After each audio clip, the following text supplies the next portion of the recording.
어떻게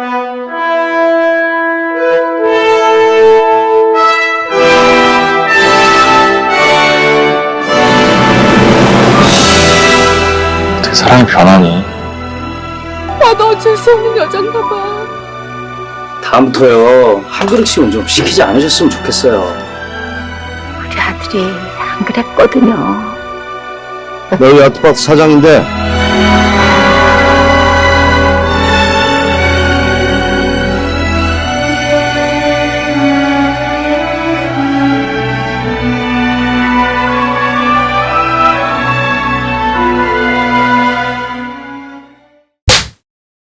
이제 저희 셔터 아일랜드 2부 하겠습니다. 네. 네, 드디어 이제 하고 싶은 얘기 좀 하시죠. 네, 영화 다 보셨을 테니까 67번째 사람은 도대체 누구냐? 누가 67번이냐? 자, 그 관점에서 보면 아까 일부에서 그 얘기를 했죠. 그 에너그램이라는 셔터 아일랜드라는 단어 자체도 에너그램적으로 봤을 때 진실과 거짓 혹은 진실 그리고 부정 뭐 이런 관점 그리고 진실 그리고 데니얼스 이런 식으로 조합이 된다는 얘기를 드렸는데 결국은 이름이잖아요. 에드워드 데니얼스라는 이름의 조합을 다시 하면 그게 앤드류 레디스라는 이름이 나오죠. 결국은 테디는 앤드류 레디스라는 실제가 만들어낸 새로운 자아죠. 네. 그래서 그 일부에서 말씀을 드렸었는데 데이빗 린치 감독의 파이트 클럽하고 굉장히 괴를 같이 해요. 그러니까 자아에 대한 그리고 존 쿠삭이 주연으로 나왔던 아이덴티티 이런 류의 영화들 자신이 만들어낸 새로운 자아에 대한 이야기인 거고 그런 관점에서 테디 데니얼스는 앤드류 레디스가 만든 가짜의 사람. 또 하나 레이첼 솔란도라는 사람은 돌로레스 차넬 자기 아내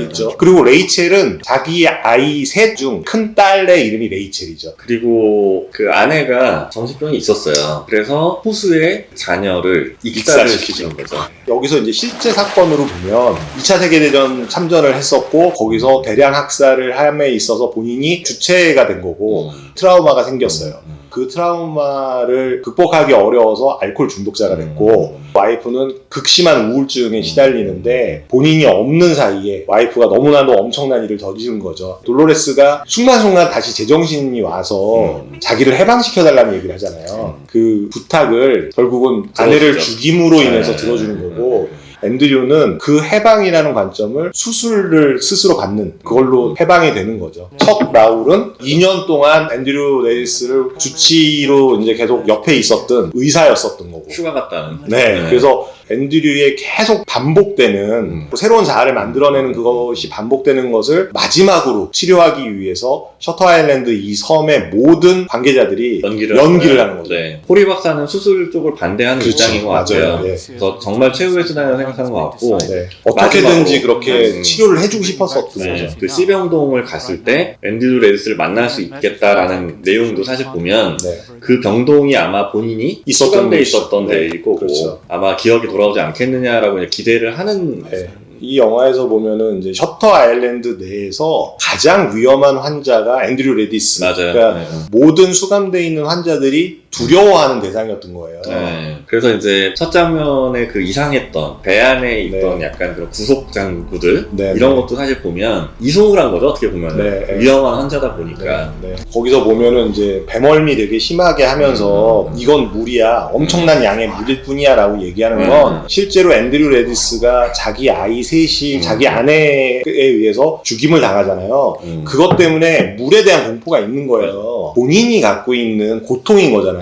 죄책감. 뭐 불에 관련된 사고를 본인 스스로 이제 만들어낸 것도 그렇죠. 박사가 얘기했던 방어 기제인 거예요. 그렇죠. 불이 나오는 장면들은 다 가짜로 보셔야 돼요. 불과 물이 같이 있는 장면이 있잖아요. 그러니까 그게 본인의 내면 속에서의 다툼이에요. 계속 본인은 방어 기제로 내 아내를 죽인 거는 그 아파트 관리인이 불을 질렀기 때문이야 라는 것 때문에 불이 계속 나오는 거고 실제로는 물에 빠뜨려서 자녀들을 죽인 사건 때문에 그 불과 함께 물이 한껏 같이 나오고 있어요.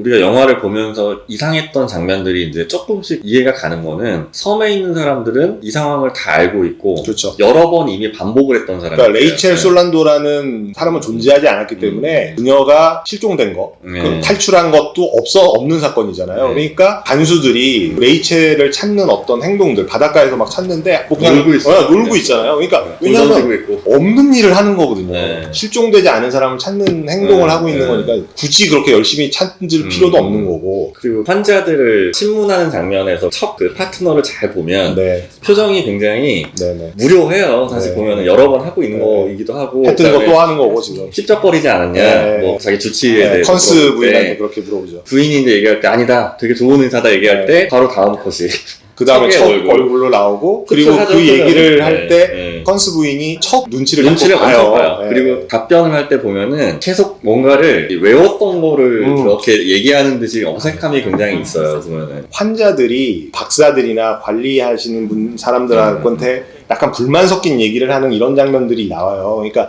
그게 보면 아니 도대체 이걸 내가 언제까지 해야 돼? 이걸 왜 해야 돼? 라는 컴플레인인 거예요. 그리고 섬에 입도할 때 교도관들이 총을 들고 맞이하는 장면이 그 사람을 경계하는 듯한 느낌이 많이 들어요. 얘 혹시 또 갑자기 사고 칠 수도 있어 라고 하는 차원에서 테디를 막아서요. 혹시 일어날 수 있는 사고에 대비하는 그런 모습이었던 거죠. 저희가 일부에서 얘기했던 것처럼 이 영화는 처음부터 끝까지 모든 게 다 복선이다라고 했던 게 처음에 들어가는 장면에서 전기 울타리를 보면서도 그렇죠. 예전에 본 적이 있다. 척이 어떻게 하냐 물어봤더니 예전에 본 적이 있다. 그게 바로 자기가 거기 있었으니까 알고 있는 거였고. 그리고 이마 위에 저 상처도 사실 그 수감돼 있을 때 동료 그 조지 노이스를 엄청 팼잖아요. 그래서 조지 노이스가 자기 얼굴을 보여서 이거 다 네가 한 거야 라고 얘기하는 과정에서 상처를 입었을 것으로 보여지는 건 거고, 그러니까 늘 누군가를 폭력적으로 대했었다는 거를 느낄 수 있게 하는 거죠. 그리고 본인이 계속 두통에 시달려서 약을 먹는 아스피린을 먹는 것 자체가 진보 학파들이 이야기하는 약물 치료의 그 약이에요. 그러니까 2년 동안 그 약을 먹다 보니 예를 들면 그 중독이 됐거나 그 약을 먹지 않으면 아픈 거예요. 그리고 이제 위스키를 권했을 때 자기는 탄산수를 먹겠다 하는 것도 방어 기제죠. 그렇죠. 그리고 처음에 이제 섬에 들어갈 때 총을 내놓을 때 척이 허리춤에서 총을 못 뽑는 것도 의사잖아요. 의사가 총을 못 뽑죠. 빼본 적이 없으니까. 그때 디카프리오 표정이 볼만해요. 그렇죠. 그때 표정이 정말 이 새끼 뭐야. 베이에서 처음 둘이 만났을 때도 뭐 이 사람이 포틀랜드 출신이나 시애틀 출신이나 이것도 헷갈린 거예요. 그러니까 이게 본인의 인식 속에 포틀랜드로 인식이 있는 거예요. 폭우를 피해서 어디 건물에 들어가는데 부소장이 찾아오잖아요. 그때 부소장의 표정을 보면 지겹다 진짜. 약간 진짜 이걸 또 해? 뭐 이런 느낌이잖아요. 환자 신문할 때 마음에 안 드는 이야기를 하잖아요. 레이첼 솔란도라는 그 여자가 아이를 셋을 죽였는데 그런 여자들은 다 죽여야 된다. 되게 센 얘기를 할 때 그게 거슬려서 그래서 환자를 극도로 화나게 만들고 그런 일들이 반복되니까 진정제 주사를 갖고 있었던 거고. 사실은 이 주위에 이제 환자들이나 이 주변 인물들도 디카프리오를 위한 연극을 하고 있기 때문에 지금 얘는 디카프리오는 자기만의 그런 스토리에 빠져있는 애거든요. 그렇죠. 그러다 보니까 디테일이 중요하지 않은 거예요. 그러니까 아까 물 마실 때도 그냥 대충 그냥 물컵 없이 마신 척만 하고 신발 보여줄 때도 뭐 이게 남자 신발인지 여자 신발인지 그냥 대충 있는 거 그냥 그게 지금 영화 속에서 보면 그 방 자체가 본인이 입던 방이에요. 그리고 그 신발 두 켤레도 디카프리오 신발이라고 보여지고 그렇기 때문에 쪽지도 바로 찾아내는 거고 자기가 넣은 쪽지거든요. 소장은 앤드류 레디스가 정말 골칫거리예요. 병원에서 제일 골칫거리는 환자인 거예요. 화가 나 있는 거야. 야, 얘 때문에 지금 도대체 며칠 동안 지금 뭐 하는 짓이야? 모든 섬의 인력을 다 동원해요. 그렇죠. 그러니까 코리 박사가 굉장히 마음에 안 들 거예요. 맞아요. 그러니까 이게 사실은 이 뭐 모든 연극이 코리 박사가 마지막으로 내가 한 번만 해보겠다. 코리 박사와 그 시안 박사가 그 두 사람은 이 앤드류 레디스에 대해서 굉장히 애정과 정말 측은지심을 갖고 있는 사람들인 거죠. 제발 이번 대대적인 연극을 통해서 네가 제대로 정신을 좀 차렸으면 좋겠다. 그러니까 진짜 슬픈 영화예요. 일부에서 제가 얘기 드렸듯이 이 영화를 모든 관객들은 디카프리오가 연기한 앤드류 레디스, 테디 다니얼스의 감정에 이입돼서 영화를 보게 되고 그러다 보면 수사에 협조 안 하는 코리 박사나 그런 어떤 여기 관계자들 장면들이 되게 이상하게 보이고 비밀이 있어 보이죠. 네, 비밀도 있어 보이고 되게 기분이 나빠요. 근데 영화의 결론으로 봤을 때 호리 박사는 호리 박사대로, 시안 박사는 시안 박사대로 얼마나 마음이 아팠을까라는 생각이 들죠. 마크 러펠로의 캐릭터가 되게 좀 짠하더라고요. 어떻게 그렇죠. 보면. 네, 생명의 위협을 느꼈을 거예요. 그동안은. 그렇죠. 총을 뺏겼고. 네. 그러니까 위험한 환자예요. 그래서 올라가서도 그렇죠. 그 얘기 하잖아요. 많이 다쳤냐. 네.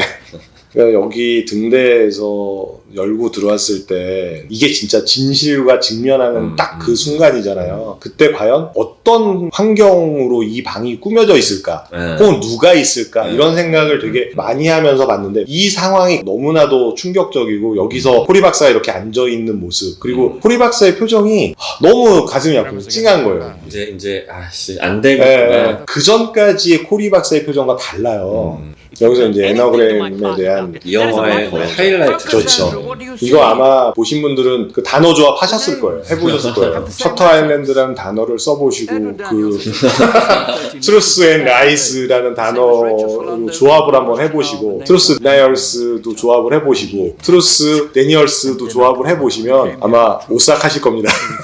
잭 다니엘이 땡기실 거예요. 아 그렇죠. 보시면. 깜짝 놀랐습니다.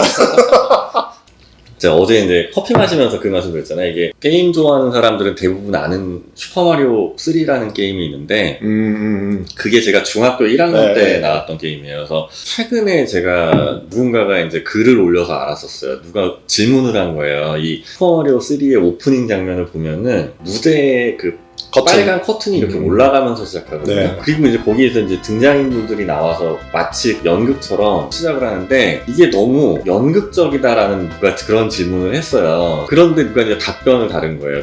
이 슈퍼마리오를 만든 제작자가 직접 얘기를 했다. 이 슈퍼마리오 3의 내용은 연극이 맞다. 그리고 모든 스테이지가 다 무대였었고 그러고 나서 이제 오프닝 화면을 보니까 해의 그림자가 져 있어요.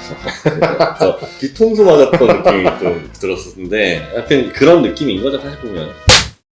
그 오늘 얘기를 하기 위해서 이 영화에 대한 평을 한 블로거들이나 유튜버들 것들 좀 몇 편을 봤는데 굉장히 또 새로운 신선한 문제 제기를 한 사람이 있더라고요. 이 사람은 테디가 맞다. 그러니까 이 사람의 진짜가 테디 데니얼스다. 그리고 이 병원, 이 연방보안관을 수술시키기 그렇죠. 위해서. 연방보안관을 수술시키기 위해서 만들어낸 거다. 만들어내는 자아가 앤드류 레디스다. 문제제기 자체는 굉장히 신선한데라는 생각이 들었는데 영화의 흐름과 봤을 땐 전혀 맞지 않는 문제제기라는 생각이 좀 들어서 그러면 지금까지 우리가 봤던 건 뭐가 될까? 지금 2시간 동안 2시간 넘게 그렇게 되면은 그 영화 속 복선이 다 이상해지는 거예요. 이 장면에서 본인이 다 이제 인정을 하잖아요. 나는 앤드류 레디스가 맞고 테디 다니엘스라는 건 내가 만들어낸 가짜 자아다. 다음 날 정도의 이제 모습으로 보여지고 굉장히 평온해졌죠. 테디 다니엘스로 며칠을 보냈을 때 그 긴장과 이런 것들이 싹 사라진, 결국은 앤드류 레디스가 자기는 이런 기억을 안고 살아갈 자신이 없잖아요. 그러니까 스스로 다시 테디가 된 것처럼 쇼를 함으로 인해서 그냥 수술을 받고 나는 모르고 살아가는 게 낫겠다라고 얘기를 하는 거고, 여기서 하나의 화두를 던지잖아요. 괴물로 그쵸. 평생을 살겠니? 너 같으면 선량한 사람으로 죽겠니? 시안이 물어보잖아요. 앤드류가 아니라 테디라고 물어보잖아요.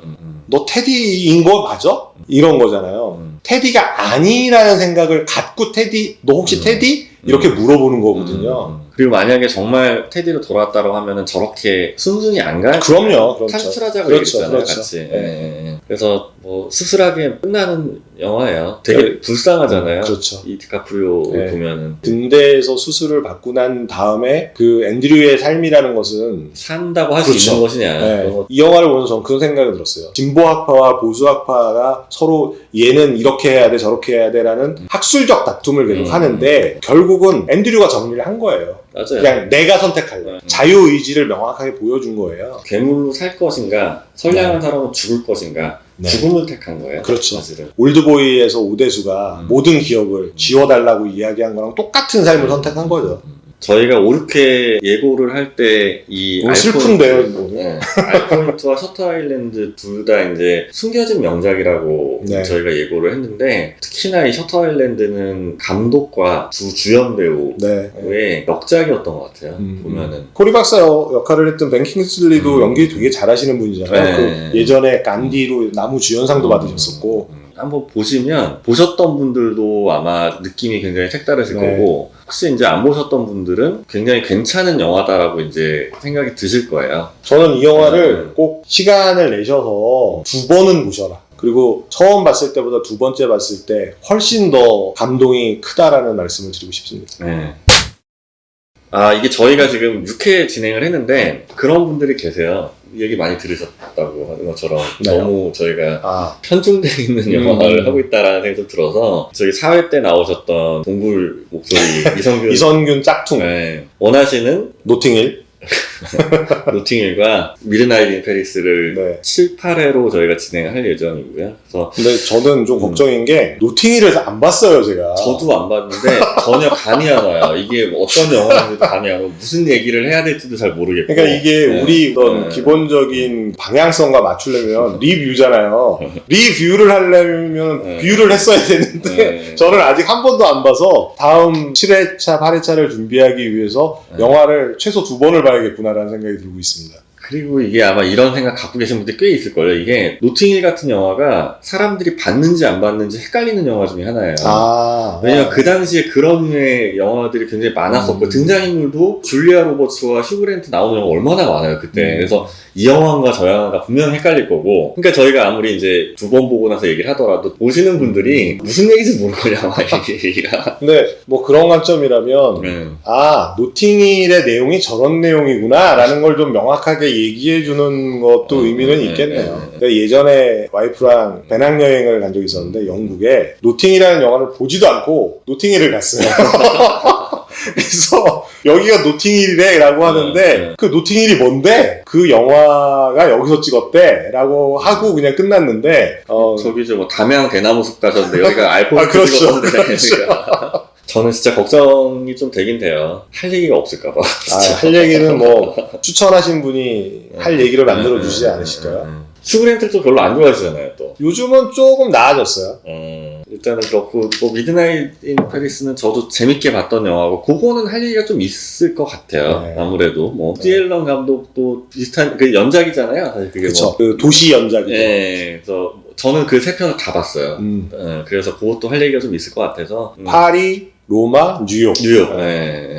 그 세 편 중에 미드나잇 인 페리스가 제일 재밌었던 것 같아요. 네, 그 두 번째가 로마. 네. 그거는 약간 코믹물 같았었고. 네. 네. 그리고 뉴욕은 살짝 좀 아쉬운 영화였었어요. 저는 기대했던 것보다. 레이니 데이즈 인 뉴욕이었나요? 맞아요. 네, 조금 그냥 배우 보는 맛에 봤던 영화예요. 네. 네. 레이니 데이즈 인 뉴욕 같은 경우에는 정말 미국의 홍상수군. 그러니까 이게 옛날부터 그러네. 우디 앨런 영화를 보면서 네. 홍상수 감독의 영화, 홍상수 감독의 영화를 보면서 우디 앨런 감독의 영화가 이게 붙는 느낌이 되게 많이 들었는데 뉴욕 편을 보면서 이거 홍상수 감독이 만들었나? 이런 생각이 들었어요. 제2의 자아를 썼어요. 약간 걱정은 되지만 하도록 하겠습니다. 네, 고생하셨습니다. 고생하셨습니다. 네.